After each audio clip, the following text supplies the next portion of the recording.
अब वक्त हो गया अंतर्राष्ट्रीय खबरों का पर नजर डालने का। विदेश टॉप 10 में और सबसे पहली खबर जो है वो रूस और यूक्रेन से जुड़ी हुई है। रूस ने यूक्रेनी सैन्य एयरबेस पर हमला करने का दावा किया है, जबकि यूक्रेन ने रूस के कई हमलों को सफलतापूर्वक विफल करने की सूचना दी है। रूसी रक्षा मंत्रालय ने एक ब्रीफिंग में कहा कि उनके बलों ने पिछले दिनों यूक्रेनी सैन्य हवाई अड्डे के बुनियादी ढांचे, गोला बारूद डिपो और कर्मियों और उपकरणों पर हमले किए हैं। सीरिया की फौज ने कहा कि वो हामा शहर से हट रही है। इसके बाद विद्रोही पूरी तरह से शहर में घुस गए। 2011 में शुरू हुए गृह युद्ध के दौरान हामा शहर हमेशा सरकारी फौज के कब्जे में रहा। हामा के पतन से लड़ाई और तेज होने के आसार बढ़ गए हैं। फौज ने कहा कि वो आम लोगों की जिंदगी बचाने और शहरी जंग टालने के लिए बाहर की तरफ तैनात हो रही है। सीरिया में हुए हमलों के बाद सीरियाई नागरिक सुरक्षा समूह और स्वयंसेवकों अलेप्पो की सड़कों पर फैले मलबे और क्षति को साफ कर रहे हैं। इससे पहले विद्रोहियों ने सरकारी बलों के सहारे शहर पर कब्जा कर लिया था। सीरिया के सबसे बड़े शहर अलेप्पो पर अचानक कब्जे का नेतृत्व जिहादी समूह हयात तहरीर अल शाम ने किया। उत्तरी गाजा में दर्जनों फिलिस्तीनी परिवारों ने कहा है कि उन्हें जबरदस्ती विस्थापित किया गया है। इजरायल की सेना ने उन्हें उन स्कूलों से निकाल दिया जिन्हें वो अस्थायी आश्रय के रूप में इस्तेमाल कर रहे थे। एसोसिएटेड प्रेस फुटेज में परिवारों को दक्षिण की ओर जाते हुए देखा जा सकता है।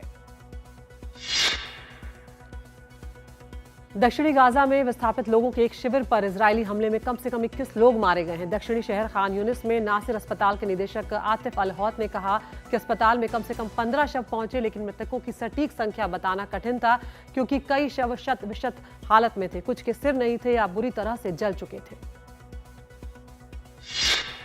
फ्रांस के प्रधानमंत्री मिशेल बार्नियर ने गुरुवार सुबह एलिसी पैलेस में औपचारिक रूप से अपना इस्तीफा सौंप दिया। एक दिन पहले ही नेशनल असेंबली ने ऐतिहासिक अविश्वास प्रस्ताव के तहत उन्हें पद से हटा दिया था, जिसके बाद फ्रांस में कोई कार्यशील सरकार नहीं रह गई है। फ्रांस की सरकार के पतन के बावजूद गुरुवार को पेरिस में प्रदर्शन करने वाले लोगों में आशा की नई किरण नहीं दिखी। प्रदर्शनकारी सार्वजनिक क्षेत्र में प्रस्तावित छंटनी और बजट कटौती का विरोध करने के लिए इकट्ठा हुए थे। हालांकि प्रधानमंत्री मिशेल बार्नियर ने अविश्वास प्रस्ताव के बाद अपना इस्तीफा सौंप दिया है। दक्षिण कोरिया में मार्शल लॉ लगाने वाले राष्ट्रपति यून सुक योल के खिलाफ हजारों की तादाद में भीड़ सड़कों पर अब भी है। हालांकि मार्शल लॉ सिर्फ 6 घंटे ही चल सका क्योंकि नेशनल असेंबली ने फौरन मतदान करके उसे पलट दिया, लेकिन लोग अब भी सड़कों पर हैं, विरोध कर रहे हैं। ओहायो में ठंड के मौसम के साथ जबरदस्त बर्फबारी हुई है। एरी झील के किनारे राज्य के पूर्वोत्तर कोने में यात्रा प्रतिबंध कर दी गई है। सप्ताह के शुरू में आए तूफानों की वजह से जमीन पर 5 फीट तक बर्फ जमी है। साथ ही और भी ज्यादा बर्फबारी होने की आशंका भी जाहिर की जा रही है। उत्तर पूर्वी विस्कॉन्सिन में सर्द मौसम से तापमान में भारी गिरावट आ गई है। जगह जगह बर्फबारी हुई है। सड़कों, झीलों में बर्फ जम गई है। कई अंतर्राष्ट्रीय राजमार्गों को भी बंद करना पड़ा है।